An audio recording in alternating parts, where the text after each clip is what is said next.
In this video, I'm going to be creating a new cryptocurrency token and a liquidity pool so that users can trade it on a decentralized exchange. I'm going to start by using the Remix Ethereum IDE to explore the smart contract which forms the ERC20 token.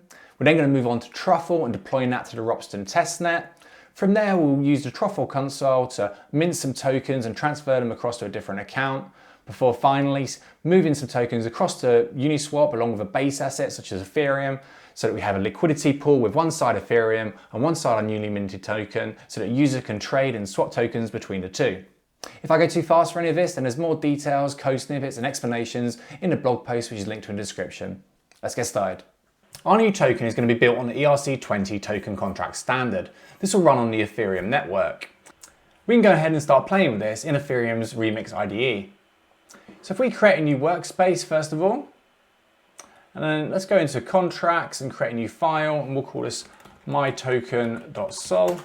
The sol is for Solidity. So the first line here, we're going to just define the version of Solidity we're using. Then I'm going to import the contract from GitHub.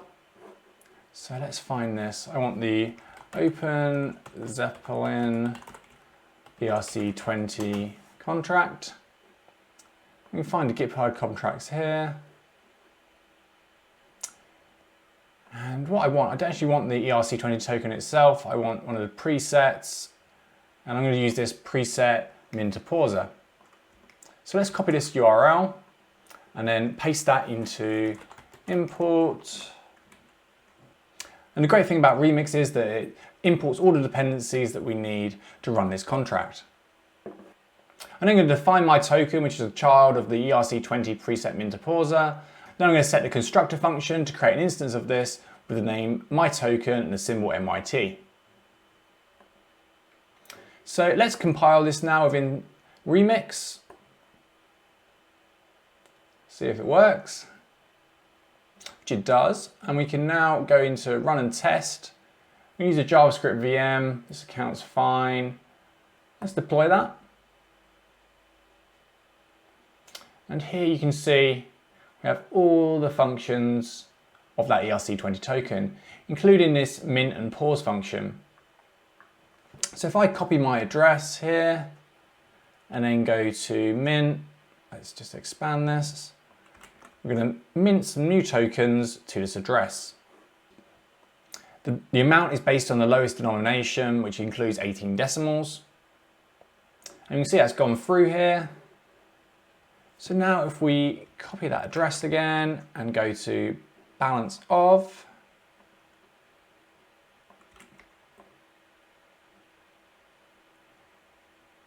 we can see we have minted this amount of tokens and they've been transferred to our address. This is obviously an administrative task that only the owner of the contract can do. We could also transfer them tokens using this function here to a separate address. And then they could be zipped around in MetaMask as normal. Well, we could deploy the contracts to Ethereum using Remix. Really, we're going to want to set up a proper development environment, and for that I'm going to be using Truffle. We're going to need some tools to get this set up. The first one is Node.js, a JavaScript runtime. Then we're going to need Git, which is a code repository management tool. Then the Truffle suite itself. We're going to need an Infura API key, which will provide us an access point onto the Ethereum network. Then finally, we're going to need MetaMask, which will provide a digital wallet to move funds around and pay for transactions. When we set up MetaMask for the first time, we'll be given a secret seed phrase or mnemonic, which we'll be using later. We can also get our public key address from the top here. And I'm going to be deploying to the Ropsten testnet rather than the Ethereum namenet. So I'm going to change that here. I've already got some Ethereum in my account, but if I copy that address and then go to a Ropsten faucet, because we're using a testnet, we can copy this address, paste it into the faucet, and they'll send you test ether, which you can use to pay for the transactional cost to deploy the contracts. We've got 2.5 in here already, which should do us fine. So next, let's open up a command prompt. Make this a little bit bigger so it's easier to see. Let's create a new directory called myToken and then move into that. And let's use the command truffle init. You can see here, if I bring this folder in, I need to make this a little bit larger so you can see. But you've got some contracts here, some migrations, and a configuration file for Truffle. The other thing to bear in mind is that currently you can't import remote contracts from Truffle, so we're going to need to clone the OpenZeppelin contracts. So if we go to OpenZeppelin contracts, let's copy this here, then go back to the command line and put git clone and paste that address in. What we should end up with is another directory here for the OpenZeppelin contracts. Okay, so if we go into contracts now, we're going to want to delete this file, or we're going to rename it my token. Now I'm going to open this up in a text editor, delete the existing, and paste in my contract which we used from Remix. The only difference with this one is I'm using a local file rather than a remote GitHub file in this import function. Let's save that. Now if we go back to our directory structure, we can go into migrations and let's have a look at this one initial migration. What I'm going to do is change this to my token.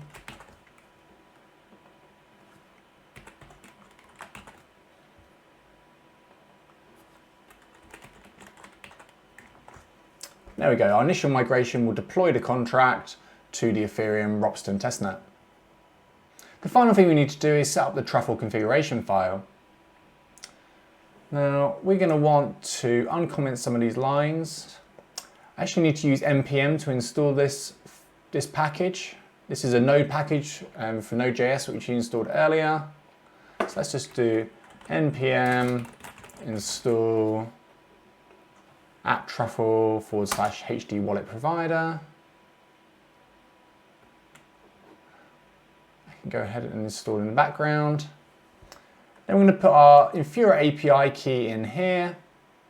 And the mnemonic has got this reading from a secret file, which I don't want to do. I want to keep all my credentials in one place, so I'm just going to change this to a string. Bear in mind that mnemonic is really private and it has access to your whole account. Don't go ahead and upload it to GitHub. Obviously we're using the Ropsten testnet here, so it's not as critical, but if we're using the mainnet and real funds, then we'd want to kind of use environmental variables or something to keep that mnemonic phrase really safe. If we scroll down now, we're going to want to uncomment Ropsten, and then the only thing we've changed here is I'm going to put in the Infura key dynamically, which we set earlier. And then finally, I'm going to set the version to the latest version of Truffle, which is 0.84. Sorry, that's the latest version of the Solidity compiler.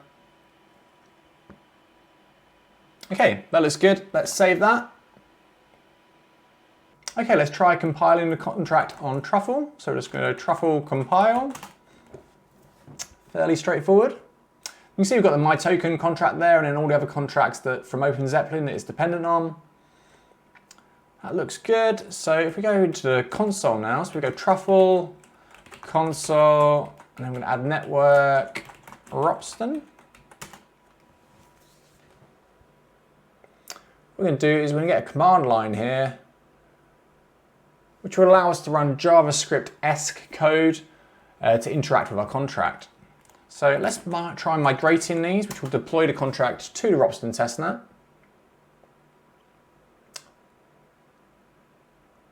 So it'll take a few seconds. And that's been deployed now. You can see we've got this contract address, and we can go and have a look at this in the Ropsten testnet. And we can go and have a look at this in Etherscan. If we go to Etherscan and then change the network to Ropsten,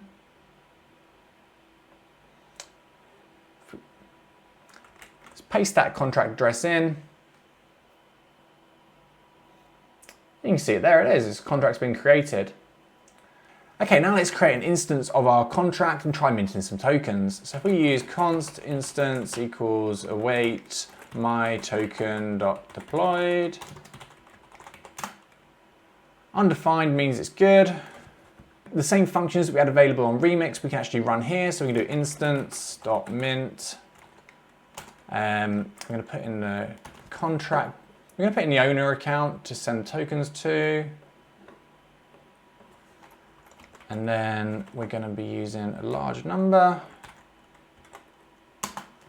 So we go at that. You'll notice that we're using both strings for the address and the token amount. That's gone through. If we go back to the testnet and we paste our address in here, then we can see that our tokens are now listed in our ERC20 tokens list within Etherscan. Let's mint some more. And then I'm going to do a transfer. Just going to change this address.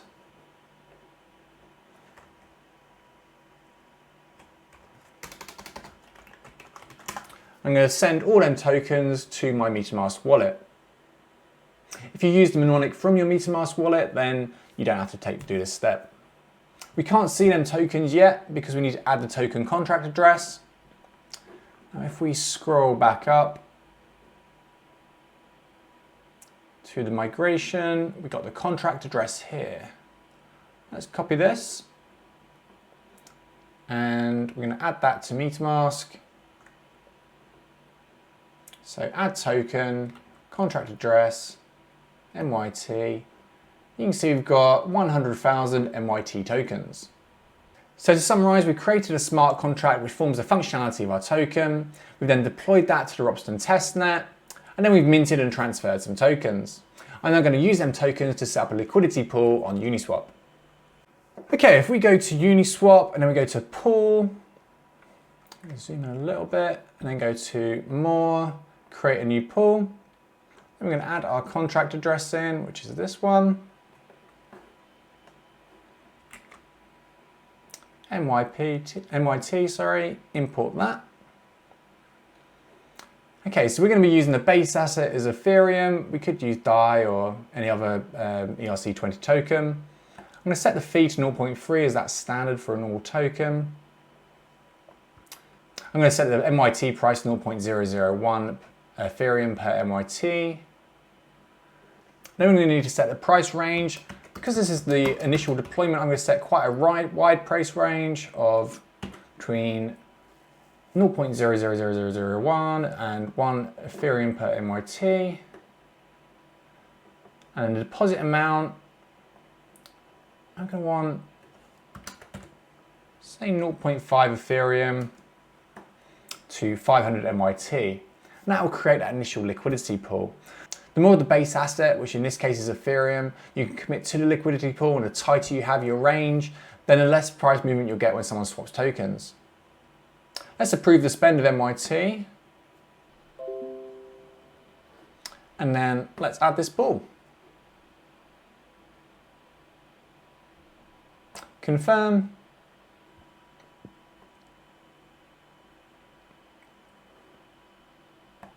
Transaction is submitted, that's just pending. That's gone through, brilliant. And we can see our position here. Great, now let's go ahead and have a go at swapping some tokens. So we're going to be making a purchase using Ethereum for the MYT token. Bear in mind that if a new user comes along, they're going to have to add the contract address. The MYT won't show up immediately in Uniswap without adding that. Let's try swapping 0.001 ETH for MYT. Confirm the swap.